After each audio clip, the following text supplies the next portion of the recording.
Beware of spoilers.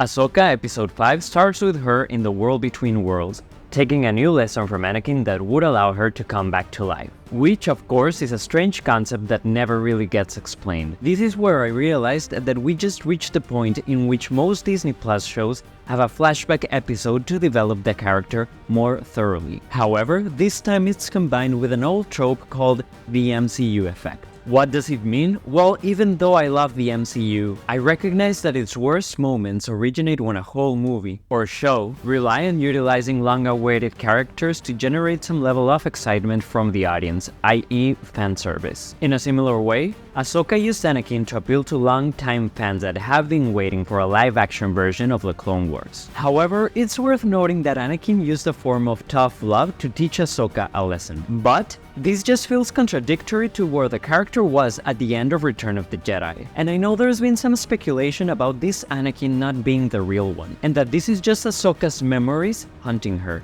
But with a lack of more information, I feel inclined to say that this was indeed the real Anakin. This flashback episode also seeks to give Ahsoka an internal arc that can briefly put her within the dynamic of the hero's journey. As I said before, Sabine appeared to be the secret protagonist of the show because she's going through the narrative structure of the hero's journey, so maybe the writers wanted to balance the scales. But I feel that this episode functions as a way of pausing the plot, which is weird, because I've said that before about this show, and given that we're only 3 episodes away from the season finale, I feel that the 6th episode will involve Ahsoka finding Ezra and Thrawn. The 7th episode will be about Ahsoka fighting Baylan Skoll again, but this time winning. And the 8th episode will be about the bad guys getting away, and setting the premise for a new season in which fighting Thrawn will be the priority. I hope I'm wrong, and I hope something more interesting happens. But right now, this seems to be the safest bet, because of how the plot has been distributed through the 5 current episodes. Also, at the end of the episode, Ahsoka manages to communicate with the Purgils, so they can carry her and Hu Yang to where Ezra and Thrawn might be, which sort of nullifies the need of the map in the first place, which means that she could have looked for Ezra at any other moment. I don't know.